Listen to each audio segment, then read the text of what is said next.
بسم اللہ الرحمن الرحیم. ناظرین السلام علیکم. میں ہوں آپ کا میزبان صابر شاکر وفاقی دارالحکومت اسلام آباد سے. بہت ہی مزے کی اور امپورٹنٹ خبر ہے اور 2-3 خبریں ہیں اور ایک دوسرے کے ساتھ لنک ہیں.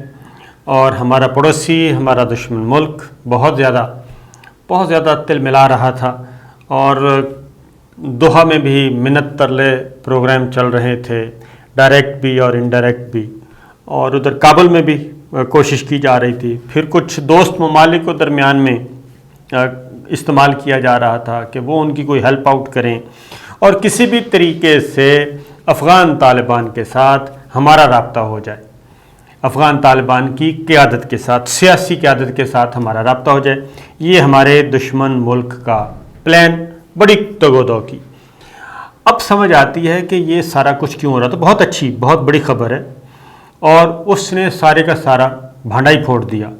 وہ میں آپ سے شیئر کرتا ہوں.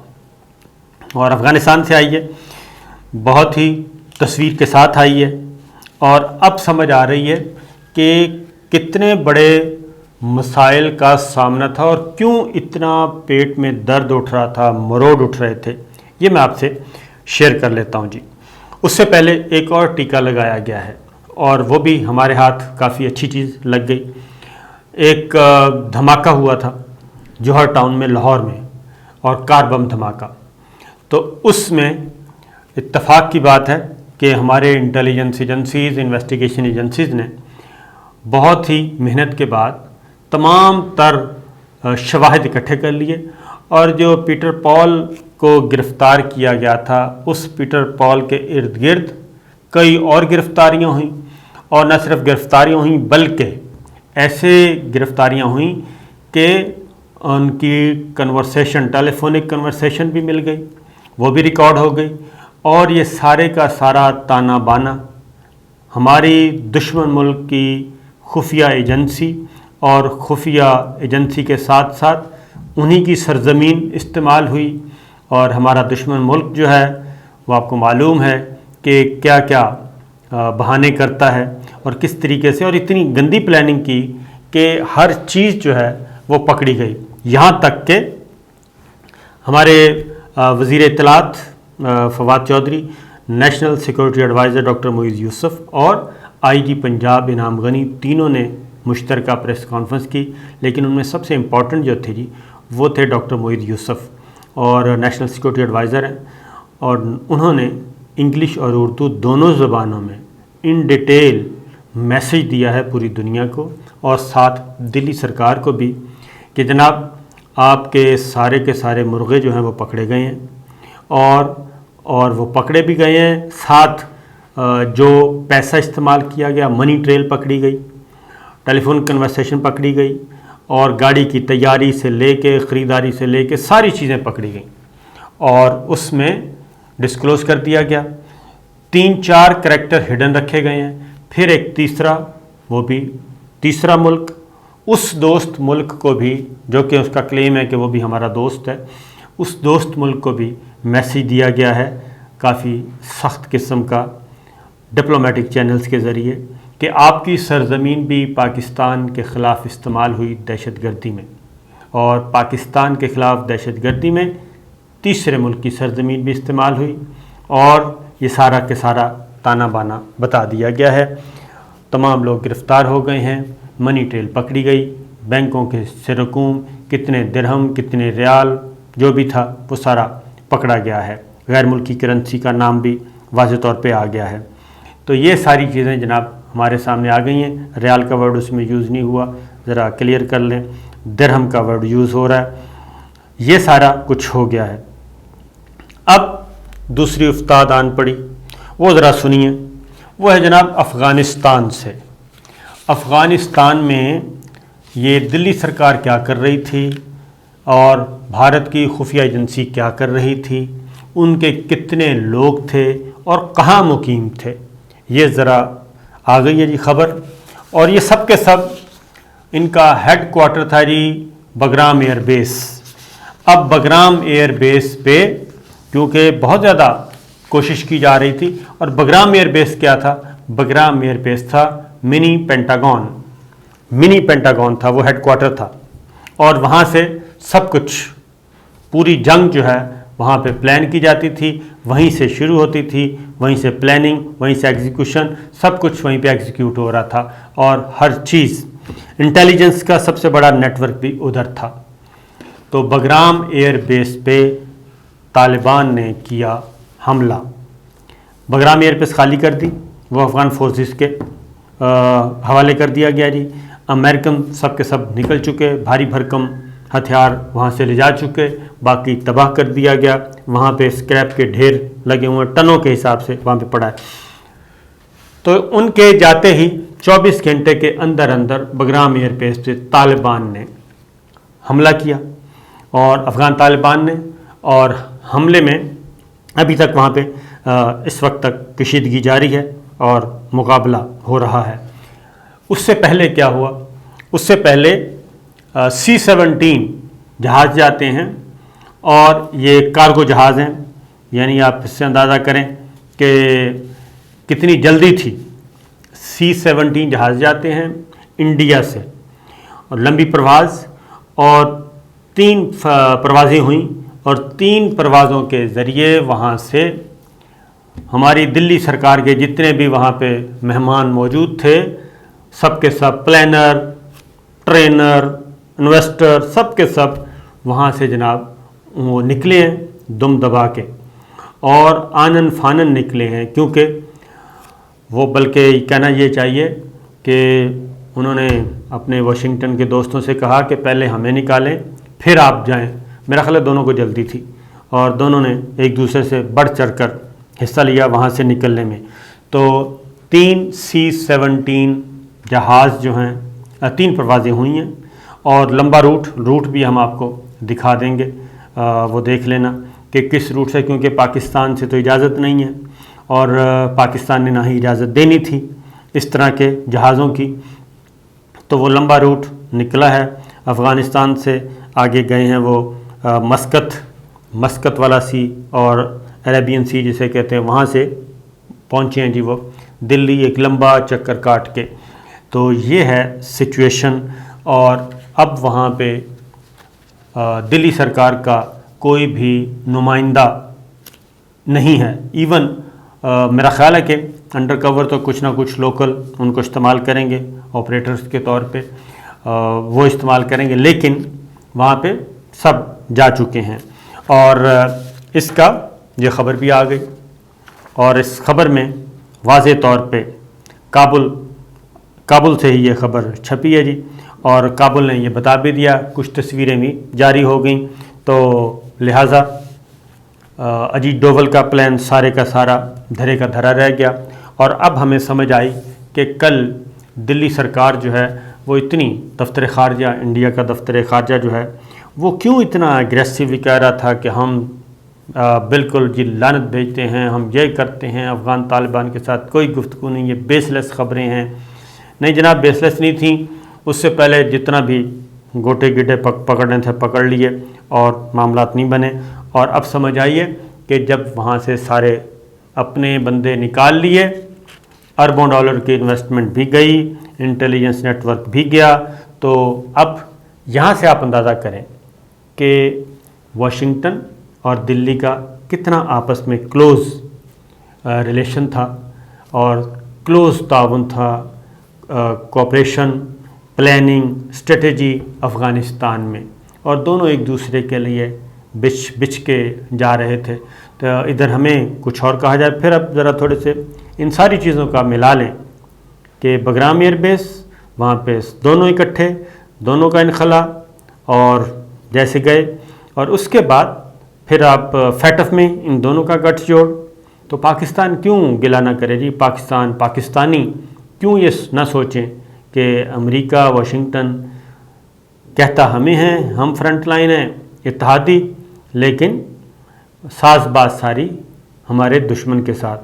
تو یہ ہر پاکستانی سوچتا ہے۔ میرا خیال ہے واشنگٹن کو بھی سوچنا چاہیے کہ اب دنیا بہت زیادہ بدل گئی ہے، ترقی کر گئی ہے، انفارمیشنز کو نہیں چھپایا جا سکتا، کہیں نہ کہیں سے خبر نکل آتی ہے، اور اگر یہ اتنی اوپن سیکرٹ ہے تو پھر آپ کیسے پاکستان کو اس حد تک دیوار کے ساتھ لگا سکتے ہیں جیسا کہ آپ لگانا چاہتے ہیں؟ شاید اسی لیے اب تھوڑی سی مزاحمت ہو رہی ہے۔ اور یہ آنے والے دنوں میں مزاحمت زیادہ ہوگی۔ ہو کیا رہا ہے وہاں پہ؟ میں نے کہا تھا 120 اضلاع، ٹھیک ہے جی، اور 120 اضلاع افغان طالبان کے پاس ہیں۔ جو لیٹسٹ ہے وہ یہ ہے کہ جی اچھا یہ خبریں اب دی جا رہی ہیں کہ بھارتیوں نے بھی بھارتی فورسز نے بھی بگرام ایئر بیس خالی کر دیا۔ نہیں سر، ایسا نہیں ہے، بلکہ وہاں سے ایسے فرار ہوئے ہیں کہ آپ تصور نہیں کر سکتے۔ تو لیٹسٹ ہے گزشتہ 24 گھنٹوں میں افغان طالبان نے مزید 13 اضلاع پر قبضہ کر لیا ہے، اور اس وقت دو بدو لڑائی ہو رہی ہے مختلف علاقوں میں۔ یہ کون سے 13 اضلاع ہیں یہ میں آپ کو بتا دیتا ہوں۔ اب تک کی 34 صوبائی دارالحکومتوں کے علاوہ کل 372 تھے اضلاع میں سے 110 اضلاع، پھر 120 اضلاع ہوئے، اور اب مزید 13 اضلاع ان کے کنٹرول میں جا چکے ہیں۔ اور 24 گھنٹوں میں سیکورٹی فورسز کے ساتھ جھڑپوں کے دوران 224 طالبان جو ہیں وہ جاں بحق ہو چکے ہیں، اور اسی طریقے سے افغان فورسز کے جوان بھی وہ بھی ساتھ ساتھ ان کا بھی نقصان، جانی نقصان ہو رہا ہے۔ ظاہر ہے اس کی خبر وہ نہیں بتاتے، لیکن ہم نے کہا تھا کہ 700 پلس ہے، تو اس میں کل والی لڑائی میں بھی یہ ہوا ہے جی۔ یہ سب کچھ اسی طریقے سے یہ لغمان کا علاقہ ہے جی، جہاں پہ لیٹسٹ لڑائی چل رہی ہے لغمان کے علاقے میں، اور دوسری جانب فوج، امریکی فوج نکل رہی ہے، وہ میں آپ کو بتا چکا تھا، ریپیٹ کرنے کی ضرورت نہیں ہے۔ لیکن یہ ضرور ہے کہ اس وقت جو افغان میڈیا خود رپورٹ کر رہا ہے، اور یہ بھی آپ کو بتایا تھا کہ امریکی جو ہیں امریکی اسلحہ اور وہ کنٹرول حاصل کیا ہے۔ ایک اور چیز جو گئے تھے ہمارے اشرف غنی صاحب، اشرف غنی عبداللہ 40 رکنی وفد گیا تھا واشنگٹن، اور وہ واشنگٹن اس لیے گیا تھا کہ جناب جو افغان جو شہری ہیں جنہوں نے پچھلے 21 سال کے ساتھ، جن خاندانوں نے اور افغان شہریوں نے امریکہ اور غیر ملکی افواج کا ساتھ دیا، ان کے لیے انفارمر بنے، ان کے لیے دیگر معاونت کی، ان سب کی زندگیوں کو خطرہ ہے، اور ظاہر ہے افغان طالبان جیسے جیسے کنٹرول حاصل کریں گے ان کا تیا پانچا کرتے جائیں گے۔ تو اس وقت ان میں تھا کہ ان کو وہاں پہ شہریت دے دی جائے۔ اب ایک نئی چیز آئی ہے، آپ اندازہ کریں، یہ میرا خیال ہے افغان طالبان کہہ رہا ہوں، افغانیوں کو بھی سوچنا چاہیے، افغانستان کے شہریوں کو بھی سوچنا چاہیے، اور ان شہریوں کو بھی سوچنا چاہیے جو 21 سال تک عالمی فورسز کی وہ معاونت کرتے رہے، ان کے لیے مخبری کرتے رہے، ان کے لیے کام کرتے رہے۔ لیکن اب جب مصیبت آئی ہے، مصیبت کا وقت آیا ہے، تو یہ تمام عالمی فورسز اپنے اپنے ملکوں میں روانہ ہو چکی، اپنے آپ کو محفوظ کر رہی ہیں۔ افغان طالبان کے ساتھ جن کے ساتھ ان کو لڑایا، انہی کے ساتھ امن معاہدہ کیا، سیف ایگزٹ مانگا، اور نکل رہے ہیں۔ لیکن وہ جو 18-20 ہزار خاندان ہے، افغان خاندان، افغان شہری، ان کا کیا ہے؟ تو اس کے لیے اب ایک الٹرنیٹ پلان دیا ہے جی امریکہ نے، کہ ظاہر ہے وہ اتنے زیادہ افغانیوں کو تو نہیں سنبھال سکتے، اتنے زیادہ افغانیوں کو امریکہ میں کیسے جگہ دیں، جبکہ پاکستان کو داد دینی چاہیے۔ آپ پاکستان میں اس وقت بھی تقریباً 25 لاکھ افغان شہری مہاجرین کے طور پہ ابھی بھی پاکستان ان کی خدمت کر رہا ہے، ان کی لک آفٹر کر رہا ہے، وہ یہاں پہ مقیم ہے۔ لیکن امریکہ، واشنگٹن 18-20 ہزار بھی قبول کرنے کے لیے تیار نہیں، اتنا بڑا ملک۔ اس نے کیا کیا جی؟ امریکہ کا 3 وسطی ایشیائی ریاستوں میں ہزاروں افغانیوں کو منتقل کرنے کا پروگرام بنایا ہے۔ اچھا جی، یہ افغانیوں کو، یہ وہ افغانی ہیں جو یہ دہشت گردی کے خلاف جنگ میں 21 سال امریکی فوج کی معاونت کرتے رہے، غیر ملکی افواج کی معاونت کرتے رہے۔ آپ اندازہ کریں کہ پوری دنیا، نیٹو کے ممالک، Australia, New Zealand, Germany, Italy, France, پورا یورپ اور امریکہ برطانیہ، لیکن وہ ان جاسوسوں کو، ان مخبروں کو اپنے ہاں ٹھہرنے کے لیے جگہ نہیں دے رہے۔ تو یہ ہے فرق ہے، یہ ذرا سوچنا چاہیے، غور کرنا چاہیے۔ اپنا مقررہ شیڈول کے مطابق وہ نکل رہے ہیں، اور امریکی صدر نے یہ بھی کہہ دیا کہ جناب ہم ان کو سنبھالیں گے نہیں۔ اب 3 وسطی ایشیائی ریاستیں ہیں جہاں پہ ان کو ٹھکانہ بنانے کی کوشش کی جا رہی ہے۔ تینوں ملکوں سے امریکہ کی بات چل رہی ہے، یہ ازبکستان ہے، تاجکستان ہے، قازقستان ہے، تینوں سے جی بات چیت چل رہی ہے کہ یہ تینوں ملک جو ہیں وہ ان کو سنبھال لیں اور ان کو اپنے ملکوں میں رہائش دے دیں، جگہ دے دیں، تاکہ وہ افغانستان سے محفوظ رہ سکیں، افغان طالبان سے۔ اب اس پہ روس نے سخت پیغام دیا ہے، اور روسی نمائندہ خصوصی برائے افغانستان جو ہے اس نے امریکہ کو سخت پیغام دیا۔ انہوں نے کہا کہ یہ نہیں ہوگا اور اس سے مزید پیچیدگیاں ہوں گی، ان کو آپ ہمارے ہمسایہ ممالک میں ان کو آپ دباؤ ڈال کے نہیں یہاں پہ ان کے قیام و طعام کا بندوبست کر سکتے۔ تو معاملہ پہنچا ہوا ہے یہاں پہ۔ تو یہ تھی چند خبریں، میں نے کہا آپ کے کو شیئر کر لوں۔ اور اس وقت تمام جو عالمی ذرائع ابلاغ ہیں اس میں جو گزشتہ 24 گھنٹے میں لڑائی چل رہی ہے، کیونکہ بگرام ایئر بیس میں نے آپ کو بتایا تھا کہ منی پینٹاگون تھا، لہٰذا وہ جب سے خالی ہوا وہاں پہ افغان امریکی پرچم وہاں سے ہٹا دیا گیا، تو اس کے بعد آپ دیکھ لیں کہ وہاں پہ کون سا پرچم لہرا رہا ہے۔ اب آگے ایک اور خبر چھوٹی سی لے لیں، اور وہ ہے کہ جناب فلپائن کا C-130 طیارہ گر کر تباہ ہو گیا۔ 29 اس میں فلپائن کے جوان جو ہیں، افسر جو ہیں، فوجی جوان اور افسر وہ مارے گئے، اور اس میں 96 افراد سوار تھے، اور تمام کے تمام فلپائن کے فوجی تھے، اور 3 پائلٹس اور عملے کے 5 ارکان کے علاوہ باقی سب جو ہیں وہ فلپائن کی افواج کے جوان تھے اور افسر تھے۔ تو یہ ایک حادثہ ہوا ہے، یہ جنوبی حصے میں فضائیہ کا C-130 لینڈنگ کے دوران گر کر تباہ ہوا ہے جی، اور اس سے ہمیں ہمارا حادثہ پاکستان کا وہ یاد آ گیا۔ C-130 جنرل محمد ضیاء الحق شہید اور دیگر ہمارے افسران، اعلیٰ قیادت، فوجی قیادت، بلکہ کہنا چاہیے کہ روس کی افغانستان کے خلاف جنگ کے ہیرو جو تھے، ہمارے ساری فوجی قیادت، ان کو اللہ کے وہ پیارے ہو گئے تھے، انہوں نے اپنی جان قربان کی تھی۔ تو یہ ہے صورتحال جناب، اجازت دیجیے، اللہ حافظ۔